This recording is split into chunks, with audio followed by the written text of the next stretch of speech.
जय श्री राम।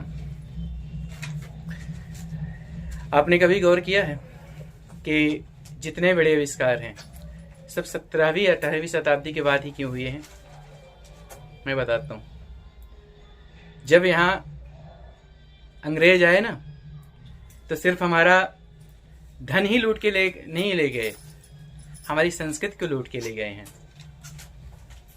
हमारे वेद को लूट के ले गए हैं, हमारे विज्ञान को लूट के लेके गए हैं।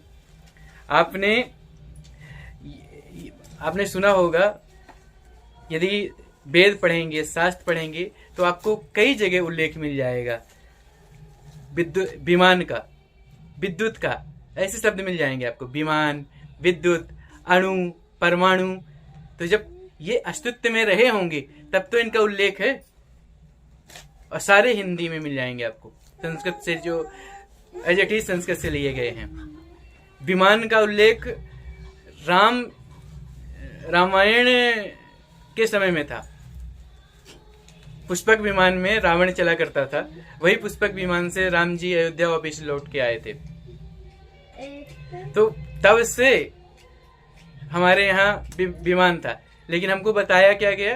अंग्रेजों ने आविष्कार किया। अंग्रेजों ने आविष्कार नहीं किया, उन्होंने हमारा शास्त्रों को चुराया है, जिसमें सारे उल्लेख था। विमान शास्त्र एक बुक हुआ करती थी। विमान शास्त्र में विमान को कैसे बनाते हैं, बाद के समय में कुछ कमियां रही जिसके कारण हम उनको नहीं बना पाए। वो विमान शास्त्र की किताब को अंग्रेज लेके गए और विमान का निर्माण किया, और बताया गया कि अंग्रेजों की देन है विमान।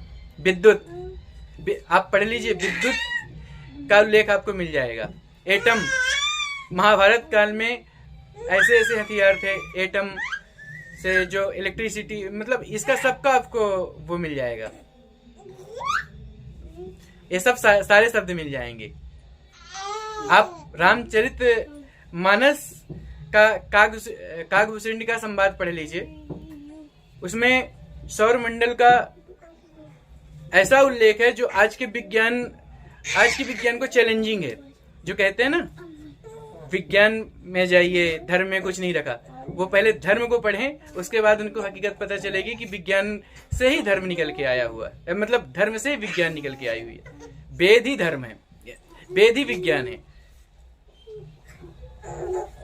वेद से ही विज्ञान निकल के आया है। आप ये सोचिए कि 17वीं 18वीं शताब्दी में ऐसा क्या हो गया कि उसके बाद ही सारे फटाफट आविष्कार होते चले गए। क्यों ऐसा पता क्यों हुआ? क्योंकि अंग्रेज आए यहाँ पे, उनने लूटा। सिर्फ हमको गुलाम नहीं बनाया, हमारे धन को नहीं लूटा उन्होंने, उन्होंने संस्कृत को लूटा, हमारे शास्त्रों को लूटा, और उन्होंने संस्कृत को इंग्लिश में ट्रांसलेट कराया, और ट्रांसलेट करके उसका आविष्कार किया जो ऋषि मुनियों के पास हुआ करती थी। तो सनातन धर्म पर गर्व करिए, सनातन धर्म महान है।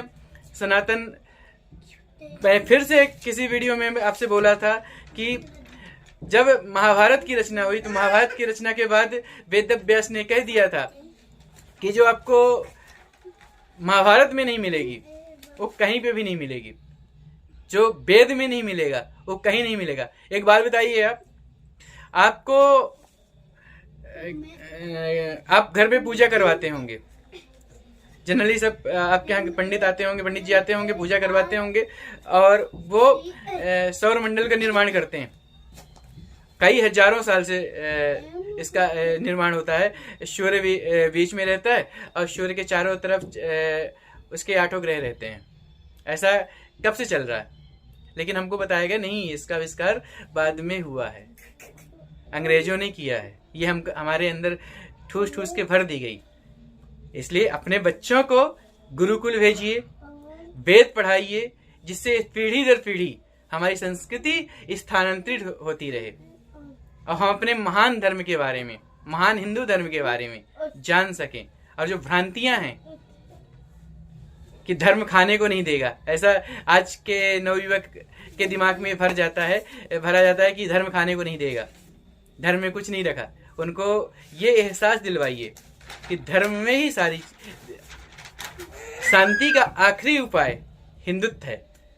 यदि आप समाज में शांति चाहते हैं, विश्व में शांति चाहते हैं, तो एकमात्र धर्म हिंदुत्व है जिसने सर्वो भवन्ति सुखिनः का मंत्र बोया है। जय श्री